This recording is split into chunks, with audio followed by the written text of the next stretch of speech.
வணக்கம் மக்களே. நான் இப்போ கருணக்கிழங்குல கிரேவி செய்ய போகிறேன். அது எப்படி செய்யுதுன்னு பார்க்கலாம் வாங்க.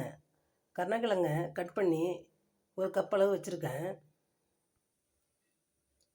இப்போ பாருங்கள், இந்த அளவுக்கு புளி எடுத்திருக்கேன். இது நல்லா கரைச்சி இந்த தண்ணி அதில் ஊற்றிக்கிறேன்.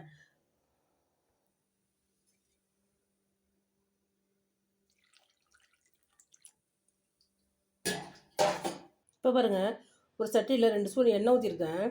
அதில் இந்த அளவு பட்டை போட்டுக்கிறேன், 2 கிராம்பு, ஒரு ஏலக்காய் போட்டுக்கிறேன், அரை ஸ்பூன் மிளகு போட்டுக்கிறேன், அரை ஸ்பூன் ஜீரகம் போட்டுக்கிறேன், 2 வெங்காயம் கட் பண்ணி வச்சுக்கிறேன், அதையும் போட்டுக்கிறேன். போட்டு வதக்கிக்கிறேன்.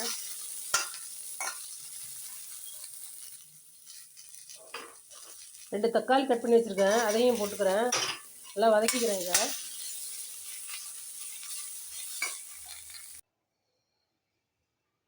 இப்போ பாருங்கள், நல்லா வதங்கிருச்சு.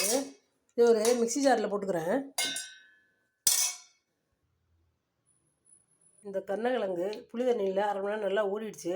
நல்லா கழுவி எடுத்துக்கிறேன். இப்போ இந்த கருணக்கிழங்குல ஒரு ஸ்பூனு சில்லி பவுடர் போட்டுக்கிறேன். உங்கள் காரத்தக்கன நீங்கள் போட்டுக்கோங்க.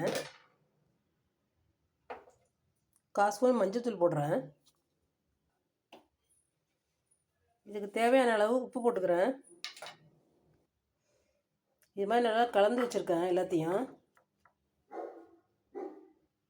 இப்போ ஒரு தோசைக்கல்ல 4 ஸ்பூன் எண்ணெய் ஊற்றிருக்கேன். அதில் இந்த கலவையை போடுறேன்.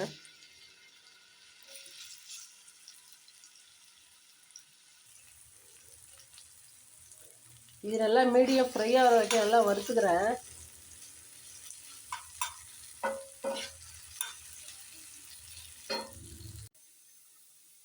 இப்போ பாருங்கள், இந்த அளவுக்கு ஃப்ரை ஆகிருக்கு. ஸ்டவ் ஆஃப் பண்ணிக்கிறேன்.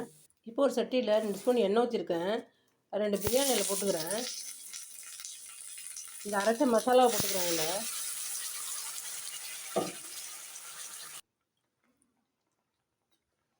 ஒரு ஸ்பூன் சில்லி பவுடர் போட்டுக்கிறேன். இதில் உங்களுக்கு காரத்துக்கு ஏற்ற மாதிரி நீங்கள் சில்லி பவுடர் போட்டுக்கோங்க. 1/4 ஸ்பூன் மஞ்சள்தூள் போட்டுக்கிறேன். இதில் 3/4 ஸ்பூன் கரம் மசாலா போட்டுக்கிறேன். தேவைக்கேற்ப உப்பு போட்டுக்கிறேன்.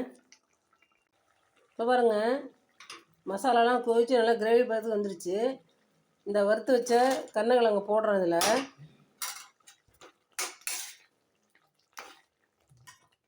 3 நிமிஷம் கொதிச்சிருச்சு. ஸ்டவ் ஆஃப் பண்ணிடுறேன்.